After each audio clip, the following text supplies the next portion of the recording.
दिवाली के ठीक एक दिन बाद देश के कई शहरों में प्रदूषण का स्तर आमतौर पर बढ़ता ही है। इस बार भी यही हुआ। दिल्ली में पटाखों पर बैन के बावजूद यहां जमकर पटाखे चले हैं। हालांकि हल्की वजह से पहले यहां पर मुकाबले प्रदूषण का स्तर खतरनाक होता रहा। यहां प्रदूषण का स्तर बहुत खराब रहा।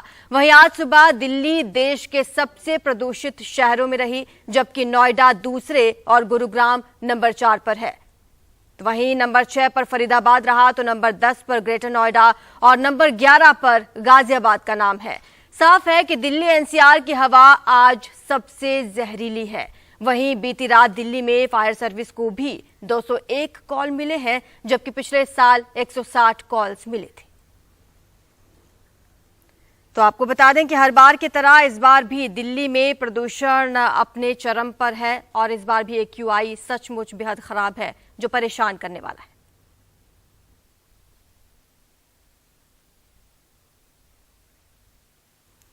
ज्यादा जानकारी हमारे संवाददाता परिमल कुमार हमें देंगे। परिमल, AQI चिंताजनक है और सबसे बड़ी चिंता यह है कि सबसे ज्यादा प्रदूषित शहरों में दिल्ली एनसीआर के ही तमाम शहर हैं। क्योंकि एक कोशिश जरूर की गई थी कि इस प्रदूषण के स्तर को कम किया जाए, क्योंकि ये सिर्फ एक दिन का वाकया नहीं है, पूरा एक मौसम होता है जिसमें प्रदूषण जो है वो परेशान करता है लोगों को। इसलिए हमने देखा कि ग्रेडेड रिस्पॉन्स एक्शन प्लान भी इम्प्लीमेंट किया जाता है। साथ में कई तरह की पाबंदी की भी बात थी, पटाखों पे पाबंदी की बात थी, लेकिन बावजूद इसके पटाखे चलते रहे। मैं दिल्ली से सटे गाजियाबाद में रहता हूँ, देर रात तक पटाखे चलते रहे। दिल्ली में भी पटाखों की खबरें आई हैं, क्योंकि पाबंदियों के बाद भी वो असर नहीं दिखा।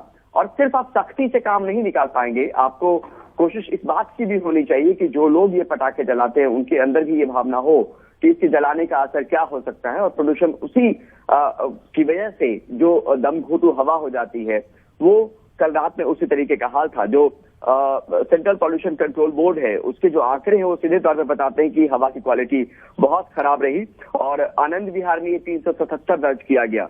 और यहाँ पे ये भी बताना दर्शकों को जरूरी है कि 377 के मायने क्या है। CPCB ये कहती है कि 300 से ज्यादा और 400 से कम अगर एयर क्वालिटी इंडेक्स में आंकड़ा आता है तो वो फिर बहुत खराब श्रेणी में माना जाता है। तो आनंद विहार में उसी तरीके का आंकड़ा आया 377 के आसपास। नोएडा के सेक्टर में जो लगा हुआ है इनका टावर 116 में, वहां पे 322 रहा। तो ये बताता है कि किस तरह से गुरुग्राम में 346 रहा। यानी दिल्ली ही नहीं, दिल्ली से सटे आसपास के जो इलाके हैं, इनफैक्ट मेरठ का भी आंकड़ा है, उधर उस आगे बढ़ते जाएंगे तो सहारनपुर तरफ का भी आंकड़ा है, कानपुर का भी आंकड़ा है। ये आंकड़े अपने आप में डराते हैं और ये बताते हैं कि जो लोग हैं, जो एहतियात अगर हम नहीं बरतेंगे तो वो हवा हम ही को नुकसान करने वाला है। परिमल, और खास बात यह है कि अभी कल ही की बात है, अरविंद केजरीवाल ने ट्वीट कर दिल्ली वासियों को बधाई दी थी कि दुनिया के सबसे प्रदूषित शहरों से अब दिल्ली का नाम हट गया है, और आज यही खबर सामने आ रही है कि AQI चिंताजनक है। देखिए, यहाँ पर सिर्फ सिस्टम को नहीं कोस सकते, सरकार और एजेंसियां एक जिम्मेदारी उनकी तो जरूर होती है, लेकिन एक जिम्मेदारी हमारे जैसे आम लोगों की भी बनती है, जिनके ऊपर ये जिम्मेदारी है कि वो हवा को उस तरीके से प्रदूषित न होने दो, जिस वजह से ये दिवाली को खास तौर पे हम एक सिंबॉलिक तौर पे मानते हैं कि उस दिन पटाखे जलते हैं, दिए जलते हैं, पॉल्यूशन होता है। तो हमें भी अपने लेवल पे अपना जो बिट कहते हैं कि अपनी जो भूमिका है वो निभाने की जरूरत है, क्योंकि ये हवा किसको नुकसान कर रही है? हमारे जैसे लोगों को नुकसान कर रही है। तो किसी की करनी, किसी की भरनी भी हो सकती है, लेकिन बाकी लोग कहाँ तक वो हवा पहुंच रही है उसमें जिम्मेदारी आम इंसान की भी बनती है, आम लोगों की बनती है। और यहाँ पे एक चीज और यहाँ पे बताना जरूरी है कि एक तो हवा की क्वालिटी खराब, और आपने बताया कि फायर को लेकर भी स्थिति बहुत अच्छी नहीं रही। आग की जो घटना होती है उसको लेकर भी स्थिति, आंकड़े जो है वो हमने देखा कि 2022 में जो रात के बाद, दिवाली की रात, इस बार 201 फायर को कॉल मिले हैं। 2021 में 152 थे, 2020 में 205 थे, 2019 में 245 थे। तो इस तरीके की आग की भी घटनाएं बहुत निकल कर आती है। और उसके बाद कुछ देर बाद हम ये भी अपडेट देने की स्थिति में होंगे कि आखिर कितनी बर्न इंजरी की खबर आई। तो कुल मिलाकर जो ये त्योहार रोशनी का है, वो कई लोगों की जिंदगी में बहुत बहुत बहुत मुमकिन है कि उनकी जिंदगी में अंधकार भरा एक तरीके से वो पल भी होगा, क्योंकि कई लोग घायल भी होंगे, कई लोगों को बीमारियां भी दे गई होंगी ये हवा। ये तमाम चीजें, खासतौर पर सांस की बीमारी की भी एक चिंता बनी रहती है, खासतौर पर दिवाली और इस मौसम को लेकर अगर बात करें। बिल्कुल परिमल, शुक्रिया आपका इस तमाम जानकारी के लिए। तो आपको बता दें कि दिल्ली में AQI इंडेक्स इस वक्त बेहद चिंताजनक स्थिति में है। दिल्ली NCR के तमाम शहर इस वक्त प्रदूषण की चपेट में हैं और खासतौर पर दिवाली के बाद कुछ इस तरह की ही तस्वीरें सामने आई हैं। तस्वीरें आपकी स्क्रीन पर हैं, आप देख सकते हैं। हालांकि एहतियातन लोगों को ये कहा गया था कि पटाखे ना फोड़ें, लेकिन दिल्ली में सख्त कानून के बावजूद पटाखे फोड़े गए। चक्रवाती और तूफान सितरंग बांग्लादेश में तट से टकराया, इसके बाद से अब कमजोर पड़ गया है। बांग्लादेश में इसके असर से हालांकि 5 लोगों की मौत हो गई। इसका असर उत्तर पूर्व के कुछ हिस्सों में भी दिखा। सितरंग ने इस असर से त्रिपुरा, असम, मेघालय, मिजोरम के कुछ हिस्सों में बारिश हो रही है। इसके कारण उत्तर पूर्व के अलग अलग शहरों से 14 उड़ानें रद्द करनी पड़ी हैं। त्रिपुरा में तूफान से निपटने के लिए NDRF की टीमें तैनात हालांकि कर दी गई हैं। इससे पहले कल कोलकाता समेत पश्चिम बंगाल के कई जिलों में बारिश हुई है और आज भी कई राज्यों में भारी बारिश की संभावना जताई गई है।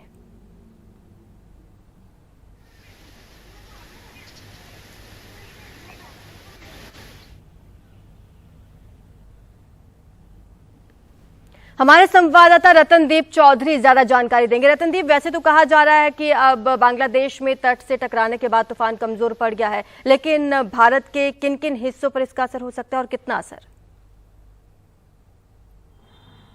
जी हाँ, कल रात को ये जो तूफान है चित्रांग, ये इसका लैंडफॉल बांग्लादेश में हुआ और बांग्लादेश में लैंडफॉल जब हुआ तब इसकी गति लगभग 100 किलोमीटर पर आवर की स्पीड से हुई। मगर इसके बाद जैसे ही लैंडफॉल होने के बाद ये बांग्लादेश के आगे उत्तर पूर्व की तरफ अग्रसर हुआ और इसका जो तीव्रता है वो घट चुका है। अब ये साइक्लोन की कैटेगरी में नहीं देखा जा रहा है, इसको एक डीप डिप्रेशन की कैटेगरी में देखा जा रहा है। IMD ने जो सुबह सैटेलाइट इमेजेस जारी किए हैं और जो बुलेटिन IMD ने जारी किया है उसमें कहा गया है कि ये अब इसकी तीव्रता कम हो गई है, अब ये डीप डिप्रेशन है और अगले 3 घंटों में ये डिप्रेशन का रूप लेगा और आज के शाम तक ये एक लो प्रेशर बिल्ट के हिसाब में ये और भी इसकी तीव्रता घटती रहेगी। मगर इस वक्त बांग्लादेश और उत्तर पूर्व भारत के ऊपर ये छाया हुआ है और आप मेरे पीछे देख सकते हैं बहुत घने बादल हैं गुवाहाटी के आसमान पे। कल पूरी रात असम में, गुवाहाटी में और बाकी कई हिस्सों में असम में बारिश हुई, जम के बारिश हुई। कल दोपहर से ही बारिश शुरू हो चुका था उत्तर पूर्व में। बहुत जोर बारिश की खबर त्रिपुरा, ईस्टर्न मेघालय और सदर्न असम से आ रही है, जबकि अब तक उत्तर पूर्व में जान माल की नुकसान की कोई खबर अभी तक नहीं आई है। मगर त्रिपुरा से कुछ खबर आ रही है कि वहां पे कुछ पेड़, बड़े बड़े पेड़ जो सड़कों में गिर चुके हैं। वहां पे NDRF का एक दस्ता वहां पे एयरलिफ्ट किया गया था क्योंकि ऐसा अनुमान था कि त्रिपुरा में बहुत तीव्रता के साथ ये जो बांग्लादेश में लैंडफॉल होने के बाद त्रिपुरा में हिट करेगा। तो अभी जो ये डिप्रेशन बना हुआ है चित्रांग, ये उत्तर पूर्व के ऊपर त्रिपुरा, ईस्टर्न मेघालय, असम और मणिपुर के कुछ हिस्सों के छाया हुआ है और इसके लिए अगले कुछ घंटों में और भी बारिश होने की गुंजाइश है और अब तक कोई जानमाल की नुकसान की कोई खबर उत्तर पूर्व के किसी भी हिस्से से नहीं है। और रतनदीप, प्रशासन की किस तरह की तैयारियां हैं? मछुआरों को अलर्ट किया गया है और आसपास जो भी इलाकों में लोग रहते हैं? देखिए, ये जब बे ऑफ बंगाल में ये जब एक साइक्लोन के रूप में जो लैंड की तरफ आ रही थी तब IMD ने जो अलर्ट जारी किया था, तब वो अलर्ट जारी किया गया था कि उत्तर पूर्व के 8 में से 6 राज्यों में अलर्ट जारी किया गया था। मगर कल IMD ने रेड अलर्ट को सिर्फ 3 राज्यों तक सीमित रखा था, त्रिपुरा, मेघालय और असम, जबकि बाकी राज्य में ऑरेंज अलर्ट थी। पश्चिम बंगाल के लिए भी रेड अलर्ट थी और पश्चिम बंगाल के जो उपकूल के इलाके हैं, जो तटवर्तीय इलाके हैं, वहां पे बहुत सारे इंतजामात किए गए थे। हमारे सहयोगी सौरभ गुप्ता भी वहां से रिपोर्ट कर रहे थे और उन्होंने भी दिखाया था कि किस तरह से लोगों को वो जो सागर के किनारे, जो बीच पे जाने से रोक दिया गया था और मछुआरों को पहले ही सेफ्टी में ले आए गए थे। उत्तर पूर्व के जो वल्नरेबल इलाके हैं या फिर जो तटवर्ती इलाका है बंगाल का, वहां पे जो वल्नरेबल इलाके से लोगों को निकाल के शेल्टर में पहले से रखा गया था और उत्तर पूर्व के कुछ राज्य में जैसे त्रिपुरा और मेघालय, वहां पे एजुकेशनल इंस्टीट्यूशन कल तक बंद रहेंगे प्रिकॉशनरी मेजर के रूप में, क्योंकि अभी भी बहुत जगह बारिश हो रही है। मॉडरेट टू हैवी रेनफॉल पिछले 24 घंटों में उत्तर पूर्व में मॉडरेट टू हैवी रेनफॉल हुआ है। कितना बारिश हुआ है इसके आंकड़ा भी आ जाएगा, मगर अब इस वक्त बारिश हम गुवाहाटी से रिपोर्ट कर रहे हैं। गुवाहाटी में बारिश नहीं है, मगर हमने देखा है कि पिछले 12 घंटे में बहुत बारिश हुआ है। तो पश्चिम बंगाल के में भी बहुत बारिश हुआ है। तो जब तक ये वेदर सिस्टम रहेगा तब तक बारिश चलती रहेगी, ऐसा जो मेट डिपार्टमेंट के सूत्रों से हमें खबर लग रही है।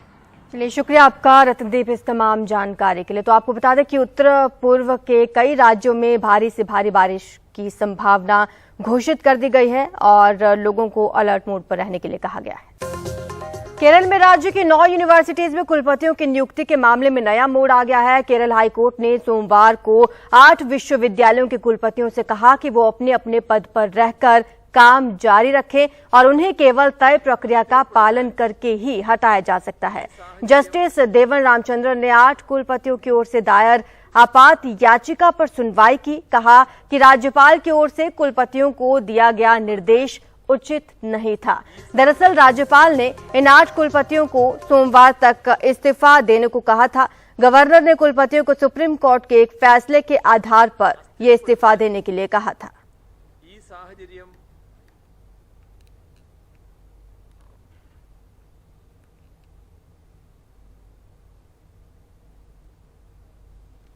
ब्रिटेन को सियासत की ऐसी खबर आपको बता रहे हैं जहां पर भारत में इसको लेकर बड़ी दिलचस्पी बनी हुई है। दरअसल ऋषि सुनक, जिनका नाम पीएम की रेस में सबसे आगे था, अब उनका नाम तय हो गया है। आपको बता दें कि वो जल्द ही शपथ ले सकते हैं। ऋषि सुनक ब्रिटेन के नए प्रधानमंत्री होंगे। भारतीय मूल के हैं ऋषि, उनकी उम्र 42 साल है और वो ब्रिटेन के पहले अश्वेत प्रधानमंत्री होंगे। ब्रिटेन की अर्थव्यवस्था खराब हालत में है। रूस यूक्रेन युद्ध का भी दुनिया की अर्थव्यवस्थाओं पर असर पड़ा है। ऐसे में ऋषि सुनक के सामने कई चुनौतियां होंगी।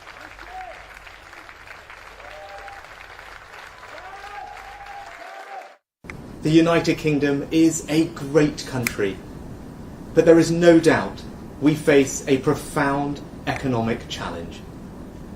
We now need stability and unity, and I will make it my utmost priority to bring our party and our country together, because that is the only way we will overcome the challenges we face and build a better, more prosperous future for our children and our grandchildren. Rishi Sunak को बधाई देते हुए प्रधानमंत्री मोदी ने tweet किया। उन्होंने अपने tweet में लिखा कि ऋषि सुनक को हार्दिक बधाई। तो साथ ही उन्होंने ये भी लिखा कि मैं वैश्विक मुद्दों पर आपके साथ मिलकर काम करने और रोड मैप 2030 को लागू करने के लिए तैयार हूं।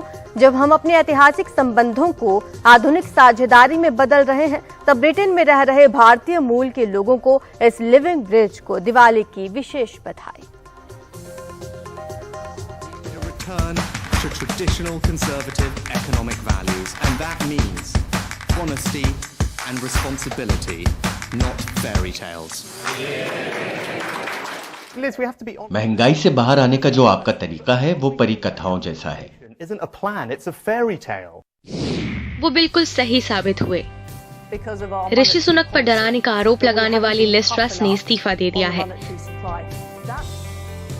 ऋषि सुनक सांसदों के जरूरी समर्थन से प्रधानमंत्री बन रहे हैं। 42 साल के ऋषि सुनक वित्त मंत्री रह चुके हैं और इस पद तक पहुंचने वाले पहले भारतीय मूल के व्यक्ति हैं। वहीं इस पद तक पहुंचने वाले ऋषि सुनक पहले हिंदू भी हैं। सुनक के पिता ब्रिटेन में पूर्वी अफ्रीका से आए थे और वो भारतीय मूल के हैं। उनके पिता डॉक्टर और उनकी मां दवा की दुकान चलाती हैं। सुनक का जन्म 1980 में साउथहैम्पटन में हुआ था। सुनक ने शुरुआती पढ़ाई विंस्टर कॉलेज से की, जहां वो हेड बॉय थे और स्कूल के पेपर के एडिटर भी थे। वो फिलॉसफी, राजनीति शास्त्र और अर्थशास्त्र की पढ़ाई करने ऑक्सफोर्ड यूनिवर्सिटी गए। ऋषि सुनक ने स्टैनफोर्ड से MBA किया। यही उनकी मुलाकात अक्षता मूर्ति से हुई, जो इन्फोसिस के फाउंडर NR नारायण मूर्ति की बेटी हैं। ऋषि और अक्षता ने बाद में शादी की और उनकी 2 बेटियां हैं। 2001 से 2004 तक ऋषि सुनक ने गोल्डमैन सैक्स में काम किया और फिर 2 हेज फंड्स में पार्टनर बने। 2015 में यॉर्कशायर के रिचमॉन्ड से कंजर्वेटिव पार्टी की टिकट पर सांसद बने। सुनक बाद में थेरेसा की सरकार में मंत्री बने। उन्हें 2019 में बोरिस जॉनसन ने चीफ सेक्रेटरी बनाया। फरवरी 2020 में उन्हें वित्त मंत्री बनाया गया। सुनक की कोरोना महामारी में लॉकडाउन के दौरान ब्रिटेन में बिजनेस और कर्मचारियों का ख्याल रखने के लिए काफी प्रशंसा हुई, लेकिन लॉकडाउन जैसे ही खत्म हुआ उन्होंने टैक्स बढ़ा दिए। इससे लोगों का खर्च बढ़ गया। ऋषि सुनक पर आरोप लगे कि वो अमीर आदमी है और आम आदमी की परेशानियों को वो नहीं समझ सकते। उनकी संपत्ति और जीने का तरीका अक्सर उन्हें आलोचनाओं के निशाने पर ले आता है। 2001 में वो अपने माता पिता के साथ बीबीसी की डॉक्यूमेंट्री मिडिल क्लासेस में शामिल हुए, जहां उनकी कई बातें अब वायरल हो रही हैं। उधर इस्लामाबाद हाईकोर्ट से पाकिस्तान के पूर्व प्रधानमंत्री इमरान खान को बड़ा झटका लगा। कोर्ट ने उनकी इस याचिका को खारिज कर दिया है जिसमें उन्होंने चुनाव को तुरंत रद्द करने की मांग की थी। दरअसल चुनाव आयोग ने तोशखाना मामले में इमरान खान को अगले 5 साल तक चुनाव लड़ने के लिए अयोग्य करार दिया। हालांकि चुनाव आयोग ने साफ किया था कि इस महीने होने वाले NA 45 उपचुनाव में उनके लड़ने पर रोक नहीं होगी। दरअसल पाकिस्तान के चुनाव आयोग ने शुक्रवार को इमरान खान को कीमती उपहारों की बिक्री से आय छिपाने का दोषी पाया था। इमरान पर आरोप है कि तोशखाना के तोहफे में दी गई 3 घड़ियों को इमरान ने एक स्थानीय घड़ी डीलर को 15 करोड़ रुपए में बेच दिया था। आयोग के इस फैसले के बाद इमरान समर्थकों ने देश के कई हिस्सों में जोरदार प्रदर्शन किया था।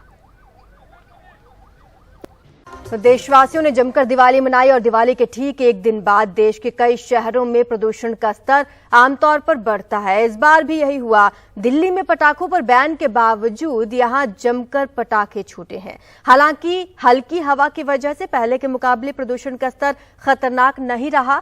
यहां प्रदूषण का स्तर बेहद खराब बना हुआ है। वहीं सुबह दिल्ली देश के सबसे प्रदूषित शहरों में रही है, जबकि नोएडा दूसरे नंबर पर और गुरुग्राम नंबर 4 पर है। नंबर 6 पर फरीदाबाद शहर है, तो वहीं नंबर 10 पर ग्रेटर नोएडा और नंबर 11 पर गाजियाबाद है। ऐसे में साफ है कि दिल्ली NCR की हवा आज सबसे ज्यादा जहरीली है। वहीं बीती रात दिल्ली में फायर सर्विस को भी 201 कॉल्स मिले हैं, जबकि पिछले साल 160 कॉल्स फायर सर्विस को मिले थे। दिल्ली का प्रदूषण दिवाली पर और खराब हो चुका है। एयर क्वालिटी इंडेक्स जो कि प्रदूषण का एक आंकड़ा है, वो दिवाली के दिन, दिवाली के पहले वाले दिन खराब से दिवाली के दिन बहुत खराब में आ चुका है। यानी वो पुअर से वेरी पुअर कैटेगरी में आ चुका है। इसका मतलब ये है कि ये हम सबको इम्पैक्ट कर रहा है, हम सबकी सेहत को इम्पैक्ट कर रहा है। पर अगर हम पिछले कुछ सालों के कंपैरिजन की तुलना की बात करें तो पिछले 4 साल में ये जो एयर क्वालिटी इंडेक्स है या ये जो प्रदूषण का आंकड़ा है, ये सबसे कम है। पिछले 4 साल में देखा जाए तो इस साल दिवाली के दिन कल 312 एयर क्वालिटी इंडेक्स का दर था, बल्कि ये पिछले 4 साल में सबसे कम है। 2021 में ये 380 के ऊपर था, 2020 में ये 410 के ऊपर था और 2019 में ये 330 के ऊपर था। इससे पहले सबसे कम ये 2018 में था, जब ये 280 के ऊपर था। तो पिछले 4 साल में हम देख सकते हैं कि ये जो पोल्यूशन का लेवल है, एयर क्वालिटी इंडेक्स जिसे हम कहते हैं, वो पिछले 4 साल में सबसे कम है। पर ये अभी भी वेरी पुअर कैटेगरी में है। यानी जो ये हम एयर जो हम जिसमें सांस ले रहे हैं, ये अभी भी बहुत ख़राब कैटेगरी में है। ये हमारी सेहत को बहुत इम्पैक्ट कर रहा है। अगर हम कुछ स्पेसिफिक पोल्यूटेंट्स की बात करें कि कौन से ये पर्टिकुलर मैटर है जो हमारी हवा को पोल्यूट कर रहा है, एक इस मैटर को हम कहते हैं PM 2.5। अब ये PM 2.5 की लेवल वर्ल्ड हेल्थ ऑर्गेनाइजेशन कहती है कि ये 15 माइक्रोग्राम पर क्यूबिक मीटर पर होना चाहिए एक दिन के लिए। ये WHO की सेफ लिमिट है। पर दिल्ली में कल दिवाली के दौरान कुछ jagahon में ये लेवल 900 पार कर चुका था। सोचिए, जो WHO कह रहा है कि ये लेवल 15 से कम होना चाहिए एक सेफ लिमिट के लिए, वो लेवल 900 पार कर चुका था दिल्ली में दिवाली के दिन। और ये एक पोल्यूटेंट का लेवल है, एक प्रदूषण करने का एक प्रदूषण बढ़ाने का एलिमेंट जिसे हम कहते हैं PM 2.5, उसका लेवल 15 होना चाहिए और वो 900 पार कर चुका है दिल्ली में कुछ एरियाज में। तो इसीलिए दिल्ली का एयर, दिल्ली की हवा जो हम सांस ले रहे हैं जिसमें, वो बहुत ही प्रदूषित है इस समय और ये दिवाली में और ख़राब हो गया। अगर हम बात करें कि सरकार ने क्या किया है, तो सरकार ने एक पटाखों पर बैन लगाया था, पर कल आप सबने देखा होगा कि वो पटाखों पर बैन ज़्यादा असर उसने नहीं किया क्योंकि हर जगह पटाखे जल रहे थे। अब सफ़र जो कि एक मिनिस्ट्री ऑफ अर्थ साइंसेज की एक इनिशिएटिव है, वो कहता है कि पटाखों की वजह से 25% दिल्ली में प्रदूषण बढ़ सकता है, ऐसा सफ़र ने कहा था। और जैसा कि हमने देखा कि पटाखे जल रहे थे उस बैन के, दिल्ली सरकार के बैन के बावजूद। अब हम अगर बात करें कि ये प्रदूषण के पीछे क्या सब कारण है, आमतौर पर जो पॉलिटिक्स है वो इस पर जाता है कि पराली जलाने की वजह से प्रदूषण बढ़ रहा है, पर सफ़र और भी एजेंसीज का कहना है कि पराली सिर्फ 2 से 3% दिल्ली के प्रदूषण में ऐड करता है। उसके सिवा जो व्हीकल्स हैं, जो गाड़ियाँ जो सड़कों पर चल रही हैं, जो डस्ट है, जो इंडस्ट्रीज हैं, जो फैक्ट्रीज हैं जो पोल्यूशन क्रिएट करती हैं, वो सब मेन कारण है दिल्ली के प्रदूषण के। जो पराली है वो सिर्फ 2 और 3% करता है। अब आपको लगेगा कि ये सब तो बाकी पूरे साल भी होता है, तो सिर्फ सर्दियों में या इस टाइम पर ये पोल्यूशन इतना बढ़ क्यों जाता है? इसका कारण ये है कि जब ठंड बढ़ने लगती है तो प्रदूषण हवा में ट्रैप होने लगता है, वो हवा से ऊपर नहीं जा पाता है क्योंकि ठंडी जो हवा होती है, ठंडा जो टेम्परेचर होता है वो प्रदूषण को हमारे आसमान में ट्रैप कर लेता है। उसकी वजह से प्रदूषण इस समय हर साल बढ़ता रहता है, हर साल बढ़ जाता है। उसके मेन कारण यही रहते हैं, डस्ट, हमारे व्हीकल्स, हमारी गाड़ियां और जो सब सड़कों पर वाहन चल रहे हैं, और इसके सिवा इंडस्ट्रीज भी। तो पराली सिर्फ 2 से 3% कंट्रीब्यूट करता है और इसकी बाकी कारणों की वजह से सर्दियों में पोल्यूशन हमेशा बढ़ जाता है। पर पिछले 4 सालों में सबसे कम रहा है प्रदूषण का जो दर एयर क्वालिटी इंडेक्स पर, तब भी अभी ये बहुत ही हानिकारक लेवल पर है। PM 2.5 900 के पार है और ये बहुत ख़राब कैटेगरी में है अभी भी दिल्ली का एयर। ये हम सबकी हेल्थ को बहुत सिवियरली और बहुत ज़्यादा इम्पैक्ट करता है, और जिन लोगों की को ऑलरेडी डिजीज़ेज़ हैं, जैसे अस्थमा की बीमारियां हैं, उनको तो ये और ज़्यादा इम्पैक्ट करता है। नई दिल्ली से कैमरा पर्सन सुधीश कुमार राम के साथ प्रियांशी शर्मा, NDTV इंडिया के लिए। और दुनिया के ऐसे तमाम शहर कौन कौन से हैं जहां पर प्रदूषण इस वक्त खतरनाक श्रेणी में है, वो भी आपको ग्राफिक्स के माध्यम से हम समझाएंगे। आपको बता दें कि दुनिया में सबसे ज्यादा जो प्रदूषित है वो है फ्रांस का सेंट मार्टिन। यहां की हवा में प्रदूषण का स्तर 965 है। नंबर 2 पर दक्षिण अफ्रीका का स्टैंटन शहर है, यहाँ की हवा में प्रदूषण का स्तर 709 है। नंबर 3 पर भारत का अमृतसर शहर है और यहाँ की हवा में प्रदूषण का स्तर 494 बताया जा रहा है। फिलहाल इस लिस्ट में नंबर 7 पर है दिल्ली और यहाँ की हवा में प्रदूषण का स्तर 344 है। तो आप समझ सकते हैं कि प्रदूषण का स्तर किस कदर है अमृतसर और दिल्ली में। दिल्ली में 344 बना हुआ है, दिवाली के ठीक एक दिन बाद खतरनाक श्रेणी में बना हुआ है प्रदूषण का स्तर। ज्यादा जानकारी इस पर हमारे संवाददाता परिमल कुमार हमें देंगे। परिमल, प्रशासन ने तो सख्त कदम उठाए, सरकारों ने भी कोशिशें की, लेकिन लोग जागरूक नहीं हैं क्योंकि जमकर पटाखे चलाए गए हैं दिवाली पर और प्रदूषण का हाल आपके सामने है। देखिए, पता नहीं क्यों लेकिन दिवाली का मतलब लोग पटाखे और बम से ही निकालते हैं, खासतौर पे एक बड़ी आबादी है। और ये आंकड़े तो अपनी जगह है, लेकिन अगर कल रात की अगर बात करें तो सांस लेना दूभर हो रहा था, दिक्कत हो रही थी क्योंकि पटाखे जल रहे थे। पाबंदी लगाई गई, लेकिन पाबंदी लगाने के बाद सबसे बड़ी चीज होती है कि लोग जो है, ब्लैक मार्केटिंग का एक रास्ता खुल जाता है, कालाबाजारी का एक रास्ता खुल जाता है। प्रशासन ने अपने स्तर पे काम जरूर किया, एक पाबंदी लगाने का काम, लेकिन वो कहीं उस तरीके से निकल कर नहीं आया कि पटाखों पे पूरी तरीके से पाबंदी लग गई हो या पटाखे नहीं जलाए गए हो, और जिसका असर सीधे तौर पे, खास तौर पे डॉक्टर ये कहते हैं कि बड़े बुजुर्ग हो गए जिनको सांस की तकलीफ है, ये ज़्यादा प्रभावित होते हैं इन सब कारणों से। और यहाँ पर जो हवा की क्वालिटी है, एयर क्वालिटी इंडेक्स जिसको कहते हैं, जिसपे पैमाना मापा जाता है हवा की गुणवत्ता को लेकर, उसमें दिल्ली हो, नोएडा हो, गुरुग्राम हो, सब जगह बहुत खराब एयर क्वालिटी इंडेक्स शो कर रहा है, जो सेंट्रल पॉल्यूशन कंट्रोल बोर्ड के आंकड़े हैं। दिल्ली में आनंद विहार से जो आंकड़ा लिया गया वो 377 है, जो नोएडा से जो आंकड़ा लिया गया है, नोएडा सेक्टर 126 के आसपास से, वहां पे करीब 322 के आसपास है, 346 गुरुग्राम के आसपास है। तो ये इस पैमाने में लोगों को ये भी बताना जरूरी है कि पैमाना है क्या। 300 से 400 के बीच में अगर एयर क्वालिटी इंडेक्स होता है तो उसको बहुत खराब क्वालिटी मानी जाती है हवा की, जिसमें सांस लेने से जो बीमारियां हैं वो आपको घर करती हैं।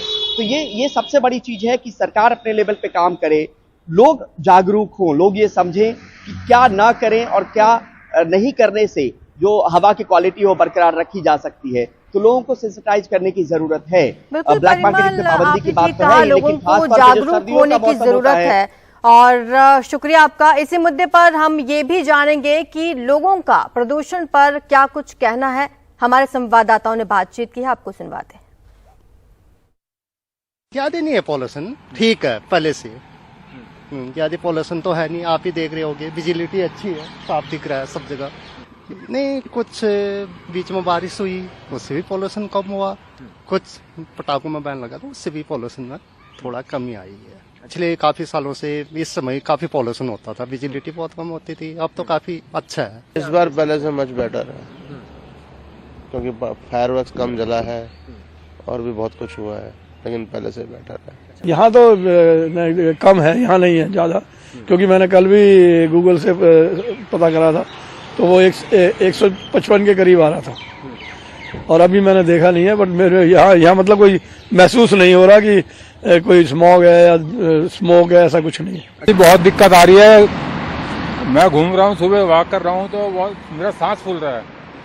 पटाखे इतने चले हैं, मना करने के बावजूद भी कोई रुका नहीं है, और प्रदूषण इतना बढ़ गया है कि सांस लेने में दिक्कत हो रही है।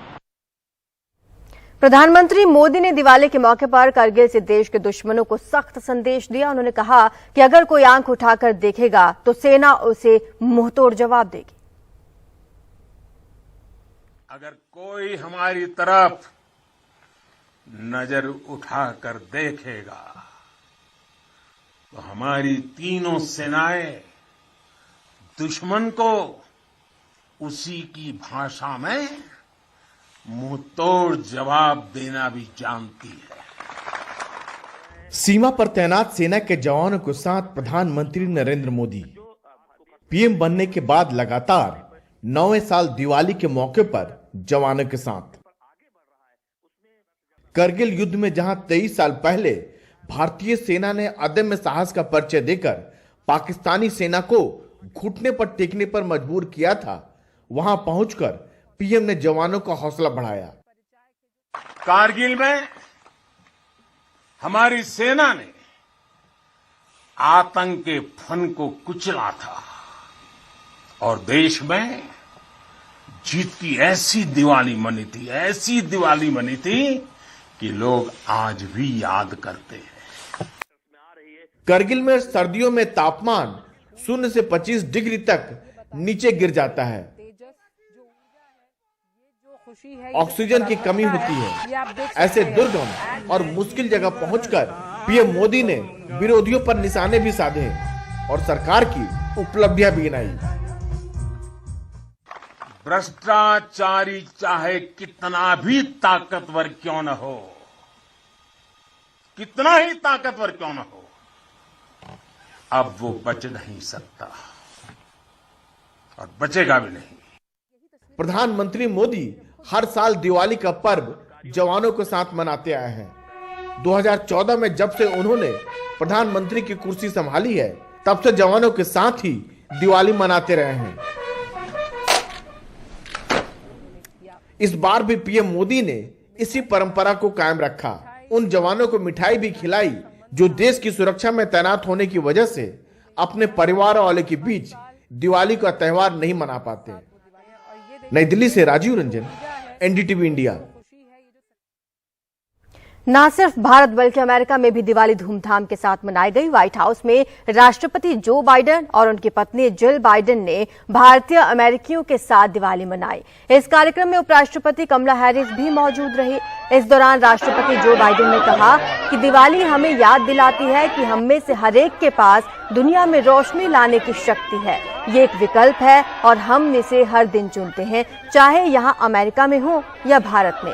कमला हैरिस ने भी अपने संबोधन में लोगों को दिवाली की बधाई।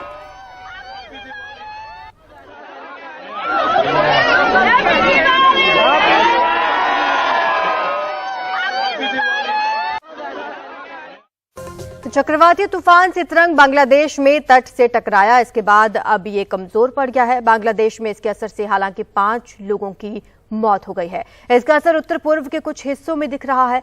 सितरंग के असर से अब त्रिपुरा, असम, मेघालय और मिजोरम के कुछ हिस्सों में बारिश हो रही है। इसके कारण उत्तर पूर्व के अलग अलग शहरों से 14 उड़ानें भी रद्द करनी पड़ी हैं। त्रिपुरा में तूफान से निपटने के लिए एनडीआरएफ की टीमें तैनात कर दी गई हैं। इससे पहले कल कोलकाता समेत पश्चिम बंगाल के कई जिलों में भी बारिश हुई, जिसकी तस्वीरें आपकी स्क्रीन पर हैं।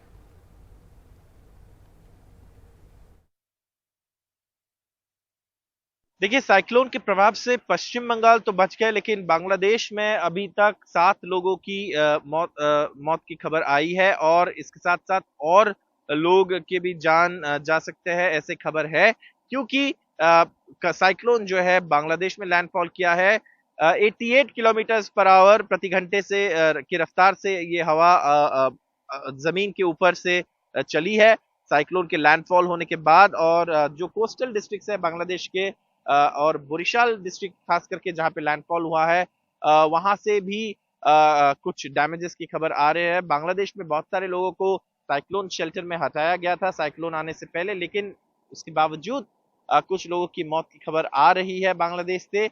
और अभी जो साइक्लोन है वो लैंडफॉल तो कर चुके हैं और जो नॉर्थ ईस्ट है, भारत के उत्तर पूर्व क्षेत्र है, वहां से डीप डिप्रेशन बन के निकलेंगे, तो वहां बारिश होने की संभावना है। जैसे हमारे साथी रत्नदीप बता रहे थे हमको, रत्नदीप भी इस साइक्लोन पे रिपोर्ट कर रहे हैं और वहां पे बारिश की संभावना है। लेकिन इस वक्त जो है बांग्लादेश में लैंडफॉल हुआ है, बांग्लादेश से कुछ डैमेज और कुछ लोगों की जान जाने की खबर आ रहे हैं। 7 लोगों की जान जाने की खबर बांग्लादेश से कंफर्म हुए हैं, लेकिन और लोगों की जान जाने की खबर ऐसे अनुमान किया जा रहा है, लेकिन अभी तक कंफर्म नहीं हुआ है। और साइक्लोन जो है पश्चिम बंगाल को छोड़ दिया है, लेकिन बांग्लादेश में लैंडफॉल करके वहां से लोगों की जान जाने की खबर आ रही है। उधर बेंगलुरु में सड़कों पर बने गड्ढों की वजह से साल अब तक एक अनुमान के मुताबिक 12 लोगों की जान चली गई है। गड्ढों को भरने के लिए इस साल तकरीबन 30 करोड़ रुपए महानगर पालिका को दिया गया, लेकिन इसके बावजूद सड़कें बदहाल हैं और जानलेवा भी। तिप्पास्वामी दिवाली मनाने घर जा रहे थे, लेकिन शायद किस्मत को ये मंजूर नहीं था। उत्तर बेंगलुरु के मंडावर के पास सड़क के गड्ढे में गाड़ी फिसली और वहीं उनकी मौत हो गई। अब इसके परिवार का ध्यान कौन रखेगा? हमारी आंखों के सामने उसकी मौत हुई, उसकी फैमिली है, सभी आते हैं, टैक्स वसूलते हैं और चले जाते हैं।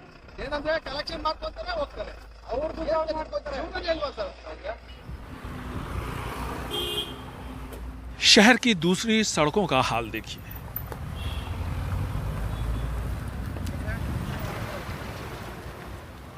ये बाइक सवार भी बाल बाल बचा। गिरते गिरते बचा आपके सामने, देखे ना आप। वो ऐसा रोड टैक्स इतना लेता है, रोड से ही नहीं करता है। नगर पालिका के मुताबिक शहर की सड़कों पर 27,000 के आसपास गड्ढे थे, जिनमें से ज्यादातर भर दिए गए। ट्रैफिक पुलिस अधिकारी ने जब देखा कि यह गड्ढा जानलेवा हो सकता है, तो उन्होंने खुद ही इसे भरवाना शुरू कर दिया।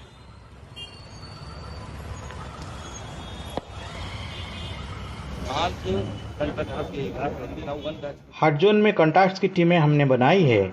जहां कहीं भी बारिश के बाद सड़क खराब होती है, वहां एक टीम जाकर सड़क के गड्ढे को भरती है। इस शहर में वीवीआईपी जिन सड़कों का हर रोज इस्तेमाल करते हैं वो साफ सुथरी और समतल है। कर्नाटक विधानसभा, राजभवन और कर्नाटक हाईकोर्ट के बीच की इस सड़क को देखिए, दूर दूर तक आपको कहीं भी गड्ढा नहीं दिखेगा। इस शहर में जितनी तेज़ी से गड्ढों को भरा जाता है उतनी ही तेज़ी से नए जानलेवा गड्ढे बन जाते हैं। ऐसे में सवाल इन गड्ढों को भरने में जिन रॉ मटेरियल्स का इस्तेमाल हो रहा है उसकी गुणवत्ता पर भी उठाए जा रहे हैं। बेंगलुरु से कैमरामैन कुमार के साथ निहाल किदवई, एनडीटीवी इंडिया।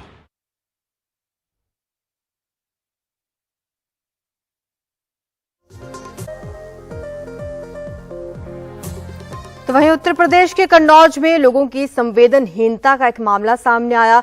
रविवार को 13 साल की एक नाबालिग लड़की घर से लापता हुई थी और कुछ घंटे बाद घायल हालत में मिली थी, लेकिन घायल लड़की को अस्पताल पहुंचाने की बजाय लोग उसे घेरकर वीडियो बनाने लगे और सूचना मिलने पर पुलिस पहुंची। तुरंत लड़की को अस्पताल पहुंचाया गया। बच्ची को लेकर ऑटो रिक्शा तक दौड़ने का पुलिस वाले का ये वीडियो आप देख रहे हैं और ये लगातार अब वायरल हो रहा है। इस मामले में अब तक हालांकि कोई गिरफ्तारी नहीं हुई।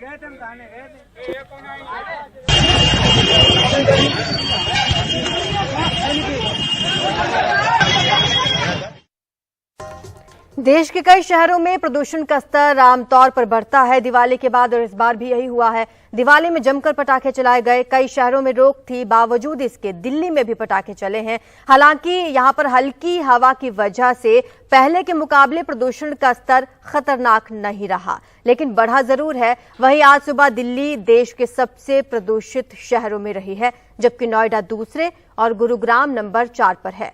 नंबर 6 पर फरीदाबाद है, तो नंबर 10 पर ग्रेटर नोएडा और गाजियाबाद नंबर 11 पर।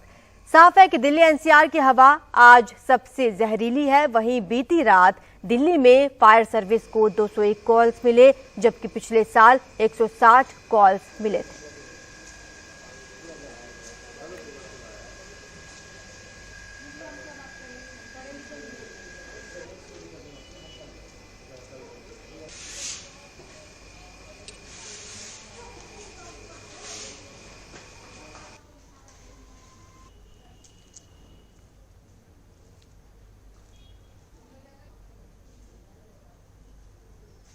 और चलिए बात कर लेते हैं ब्रिटेन की सियासत की। तो ऐसी खबर आपको बता रहे हैं जिसे लेकर भारत में बड़ी दिलचस्पी बनी हुई है। ऋषि सुनक ब्रिटेन के नए प्रधानमंत्री होंगे। वो भारतीय मूल के हैं, उनकी उम्र 42 साल है और वो ब्रिटेन के पहले अश्वेत प्रधानमंत्री होंगे।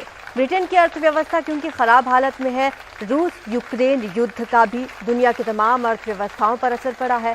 ऐसे में ऋषि सुनक के सामने कई चुनौतियां हैं और इन चुनौतियों से किस तरह से पार पाते हैं ये देखने वाली बात होगी।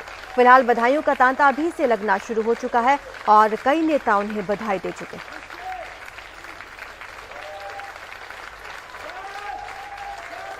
The United Kingdom is a great country, but there is no doubt we face a profound economic challenge.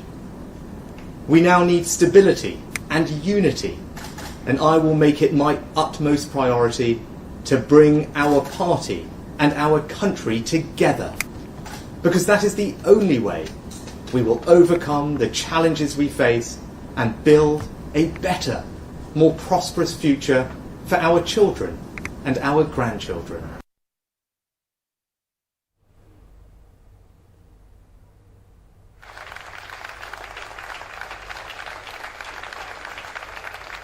ज्यादा जानकारी के लिए हमारे संवाददाता उमा शंकर हमारे साथ जुड़ गए हैं। उमा शंकर, ऋषि सुनक अब प्रधानमंत्री बनने जा रहे हैं ब्रिटेन के, लेकिन चुनौतियां बहुत होंगी, खासतौर पर अर्थव्यवस्था को लेकर। जी बिल्कुल, देखिए अर्थव्यवस्था को लेकर चुनौतियां इतनी ज़्यादा हैं कि इसी वजह से लिज ट्रस को जो अपना कार्यकाल जो है 45 दिन के बाद ही ख़त्म करना पड़ा, इस्तीफा देना पड़ा। तो ब्रेग्जिट के बाद जिस तरह से आर्थिक संकट के दौर से ब्रिटेन गुजर रहा है, ऐसे में जो प्रधानमंत्री जो भी बन रहे हैं वहाँ पे उनके सामने आर्थिक चुनौती सबसे बड़ी है। और इसी सिलसिले में अब किस तरह के कदम उठाएंगे ऋषि सुनक अपना शपथ ग्रहण के बाद, ये देखने की बात होगी। हालांकि वो वित्त मंत्री रहे, इसलिए उनके पास इस बात का अनुभव है और उसका फायदा भी उनको मिलने की उम्मीद है। लेकिन जैसा कि उन्होंने खुद अपने प्रथम संबोधन में यूनिटी की बात की, पार्टी के भीतर भी एक राय नहीं है। अभी हमने देखा किस तरह से जब लिज ट्रस को इस्तीफा देना पड़ा, उसके पहले वो सांसद भी उनके खिलाफ हो गए जिन्होंने उनको इंडोर्स किया था, उनके नाम को इंडोर्स किया था। तो एक बहुत ही एक राजनीतिक उठापटक के दौर से ब्रिटेन गुजर रहा है। और क्योंकि ऋषि सुनक जो हैं वो सिर्फ 42 साल के हैं, बहुत युवा हैं, बहुत तेजी से उनका ग्राफ ऊपर बढ़ा। 2015 में पहली बार वो चुने गए, सांसद बने और उसके बाद वित्त मंत्री बने और अब 42 साल की उम्र में प्रधानमंत्री बन रहे हैं। तो उनके साथ अनुभव की कमी जो है वो तो नजर आती है क्योंकि बहुत युवा हैं। लेकिन जिस तरीके से उनका उत्थान हुआ है ब्रिटेन की राजनीति में और जिस तरह से इस बार भी उन्होंने सबको पछाड़कर प्रधानमंत्री का पद जो है जीता है, कंजर्वेटिव पार्टी ने उनको अपना नेता बनाया, तो ऐसे में देखना है कि किस तरीके से सबको साथ लेकर चलते हैं और क्या वो रास्ते अपनाते हैं। टैक्स कट को लेकर बड़ा विवाद वहां पे रहा है। लिज ट्रस ने काफी कोशिश की कि वो जो टैक्स में रियायत है वो दे, लेकिन उससे अर्थव्यवस्था जो है सुधरती नजर नहीं आ रही। तो ऐसे में अब क्या रास्ते अपनाते हैं, इस पर सबकी निगाह बनी रहेगी। इतना तो जरूर है कि जो एशियाई मूल के लोग हैं उनके लिए गौरव की बात है कि एशियाई मूल का एक व्यक्ति जो है वो ब्रिटेन की गद्दी पर बैठ रहा है, वहां का प्रधानमंत्री बनने जा रहा है।